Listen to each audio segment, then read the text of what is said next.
దీపం పెట్టడం వలన, శివపార్వతులకి దీపారాధన చేయటం వలన మనకుండేటువంటి కష్ట నష్టాలు పోయి కాంతి మిగులుతుందిట. మన జీవితంలో కాంతి, కాంతి అంటే వెలుగు.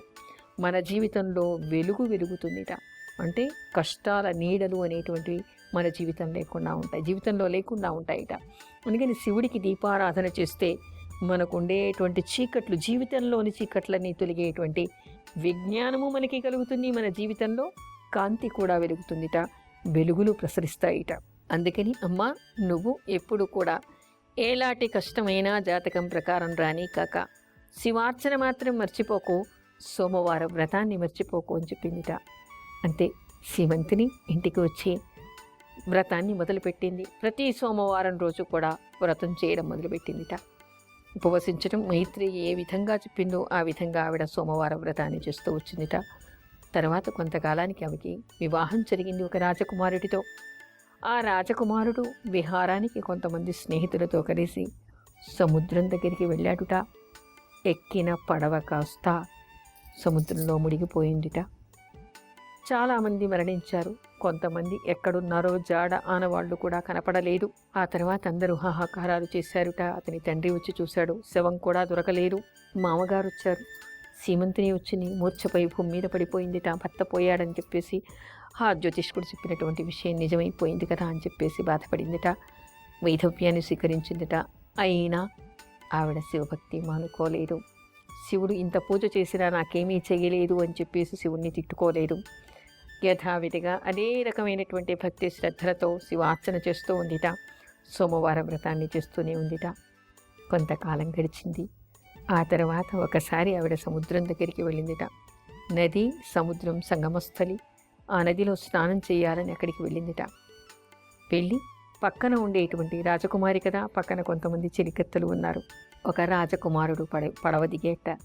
దిగి, నీ పేరేంటి, ఎవరు నువ్వు అని అడిగేట. అడిగితే ఈవిడ పరాయి వాళ్ళకి మొహం చూపించదు, భర్తని చూసి చాలా కాలం అయిపోయింది, గుర్తించలేదు, అందుకని చెప్పేసి తల వంచుకుందిట. రాజకుమారి, నువ్వెవరు పలకరిస్తున్నావు, ఎందుకు పలకరిస్తున్నావు అని పక్కన చెలికెత్తి అడిగిందిట. ఈ అమ్మాయి సీమంతిని కదా అని అడిగాట. అవును, నీకెలా తెలుసు అంటే, ఈమెవరో కాదు, నా భార్య.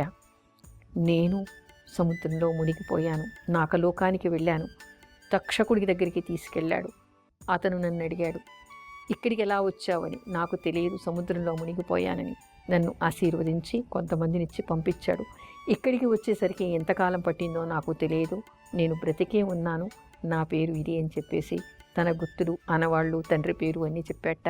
ఆ తర్వాత అతను చెప్పినటువంటి ఆనవాళ్లను చూసి అక్కడికి వచ్చినటువంటి సీమంతిని తండ్రి, సీమంతిని కూడా వాళ్ళిద్దరి మధ్యలో జరిగినటువంటి విషయాలు చెప్పడం వలన భర్తగా గుర్తించిందిట. అందరూ వచ్చి ఆ ఇద్దరిని ఏకం చేసి ఇంటికి తీసుకెళ్లారుట.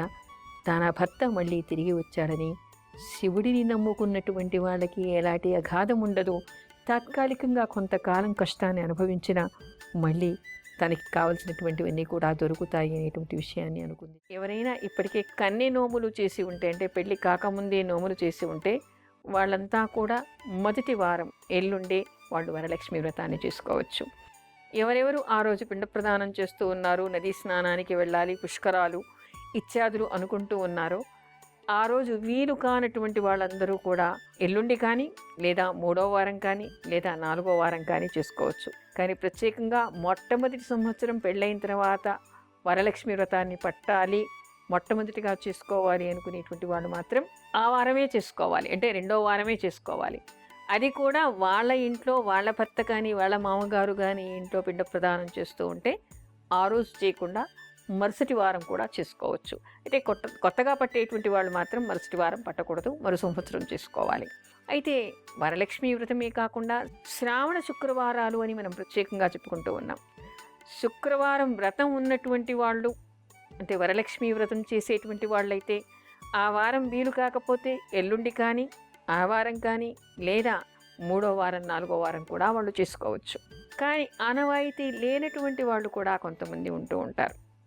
అలా ఆనవాయితీ లేనటువంటి వాళ్ళకు కూడా కొన్ని ప్రదేశాల్లో వరలక్ష్మి వ్రతానికి ఆ ఒక్కరోజు కలశం పెట్టడం కాకుండా 4 శుక్రవారాలు కూడా పూజ చేసేటువంటి ఆనవాయితీ కొన్ని ప్రాంతాల్లో మనకి కనపడుతోంది.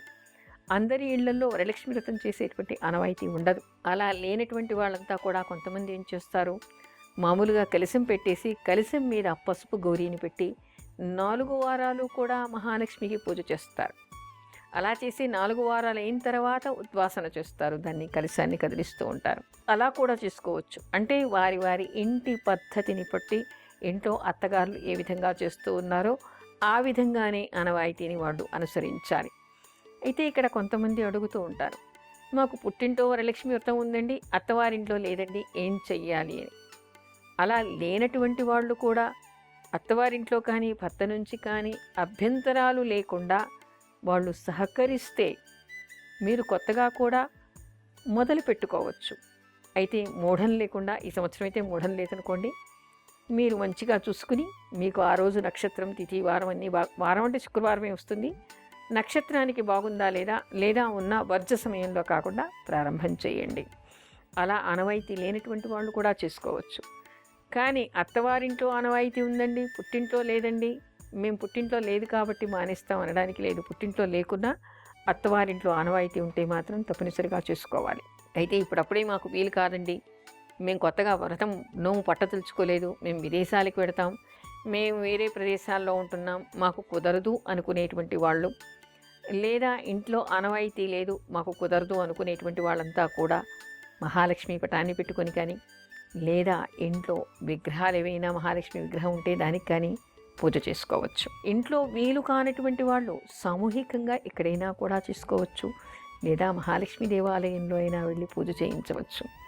అయితే ఆనవాయితీ లేనటువంటి వాళ్ళు కూడా ఈ 4 శుక్రవారాలు వ్రతంగా చేయకపోయినా సరే, వ్రతంగా చేసేటువంటి వాళ్ళైతే విధి విధానం ఉంటుంది మనకి, దానికి కల్పం కథ ఇవన్నీ కూడా మనకి పుస్తకాల్లో కనిపిస్తాయి.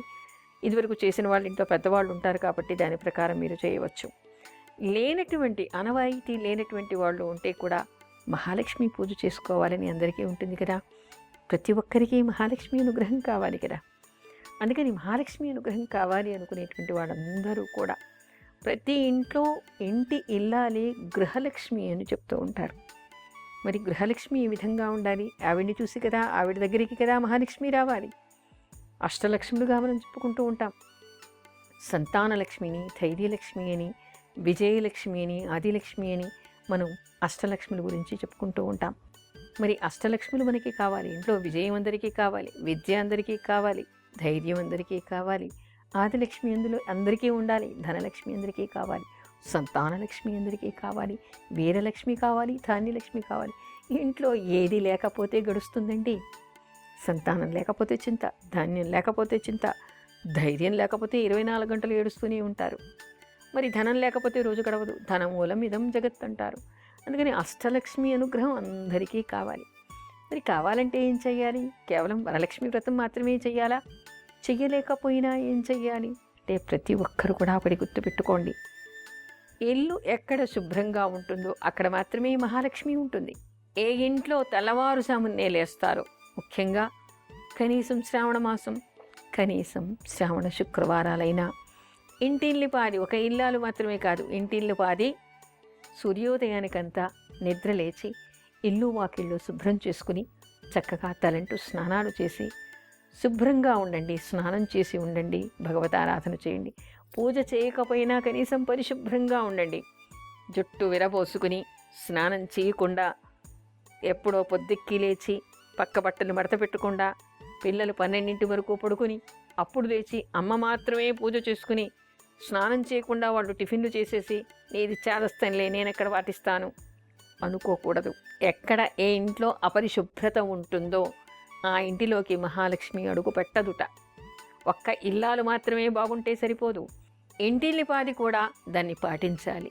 ఇల్లు వాకిళ్ళు పరిశుభ్రంగా ఉండాలి, ఇంట్లో అందరూ స్నానం చేసి పరిశుభ్రంగా ఉండాలి. ఇంట్లో ఇల్లాలు మాత్రమే భగవదారాధన చేసినప్పటికీ కూడా ఇంట్లో ఎవరు ఏడవటాలు, కొట్లాడటాలు లాంటివి చేయకూడదు.